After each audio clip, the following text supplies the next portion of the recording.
नमस्कार भावानो, काल एक विषय झाला आणि आता आपल्यापाशी ह्या व्हिडिओ मध्ये दोन विषय आहेत. एक तर आपल्या घोटच्या सर्जाचा आणि दुसरा म्हणजे 8 दिवस मैदान बंद राहणार आहेत. ते का राहणार आहेत हे सुद्धा मी तुम्हाला ह्या व्हिडिओच्या मार्फत सांगतो. जास्त मोठी व्हिडिओ नाही, व्हिडिओ नक्की पहा.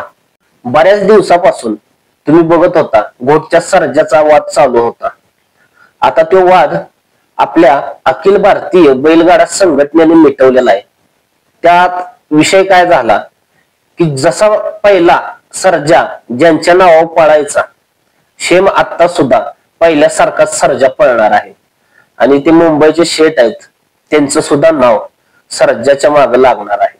हा विषय झाला आणि संघटनेने मध्यस्थी करून हा वाद मिटवला आणि आता इथून पुढच्या मैदानात आपल्याला घोडचा सर्जा प्रत्येक मैदानात दिसणार आहे. जसा पहिला दिसायचा तसा आता सर्जाचा वाद मिटलेला आहे. आणि राहिला विषय दुसरा की मैदान बंद का होणार आहेत, याचं कारण काय? मैदान बंद होण्याचं कारण असं आहे, अखिल भारतीय बैलगाडा संघटनेने असं सांगितलेलं आहे, मुसळधार पाऊस चालू आहे. त्या पावसामुळे काय होतंय, मैदान भरवतात. मैदान भरवल्यानंतर एकतर ते मैदान रद्द होते, नाहीतर मग कोणत्या ना कोणत्या नदीला दुखापत होती त्या मैदानात पाण्यामुळं किंवा चिखलामुळं. असा विषय होतोय. फाटीत जर पाणी घुसलं तर ते मैदान चालूच शकत नाही, असं बी होतंय.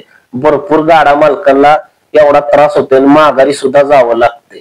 त्यामुळे संघटनेने असा विषय घेतलेला आहे की 8 दिवस तरी मैदान आता थांबवली पाहिजेत. आणि प्रत्येक जणांना संघटनेने एवढंच हात जोडून विनंती केली की 8 दिवस कोणीच मैदान आता भरवू नका, 8 दिवस तरी मैदान आता थांबवली पाहिजे.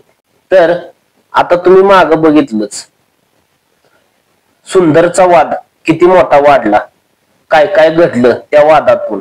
त्यामुळे संघटनेनं मध्यस्थीपणा करून हा वाद मिटवला आणि दोघांच्या हशी खुशी सर्व घटना व्यवस्थित घडवून दिल्या आणि हा विषय तिथंच संपून टाकला.